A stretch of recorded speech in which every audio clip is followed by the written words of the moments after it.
Telling me my husband made an appointment at a plastic surgeon for me. Disclaimer, this is not my story time. It was sent to me on Instagram. I had told him so many times that I did not want work done on me. I told him I wouldn't go to the appointment. Then he told me that he wanted me to look like the girls on Instagram and that he needed my body to look like it did before the baby. I was shocked. My husband had never been like this before, but his addiction to Instagram was getting that bad. He pulled out his phone and started showing me pictures of girls on Instagram. I told him those were highly edited pictures and he said I don't care. He told me that he probably wouldn't be attracted to me anymore and that's why I needed to get all the work done on my body. I told him that I would never ask him to do anything surgical to his body for my benefit. And he told me that if I had asked him, he would do it in a heartbeat. Then he actually started showing me pictures of Kylie Jenner and Kim Kardashian. He told me that he knew who their doctor was and that I could go to that same doctor. I was more than shocked. I felt sick to my stomach. For those of you who may be wondering, my husband and his family own a very big company. He was born into money. For him, you can buy anything in the world. As the weeks passed by, he kept getting more irritated that I wouldn't say yes. One day he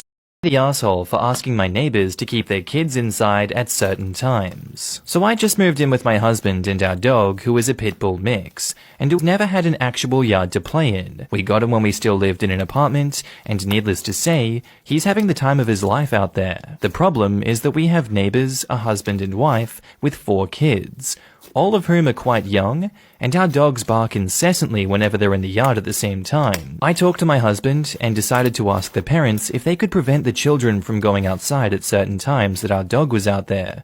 But the wife told me that it was ridiculous, and I shouldn't expect them to keep their kids inside just because our dog isn't trained. That set me off. And I snapped at him, and I told him that that was uncalled for, and that he had to compromise a little bit. But the husband stepped in and said that he understands the predicament, but that his wife is right, and that I shouldn't expect them to bend over backwards just because our dog isn't trained, and then they shut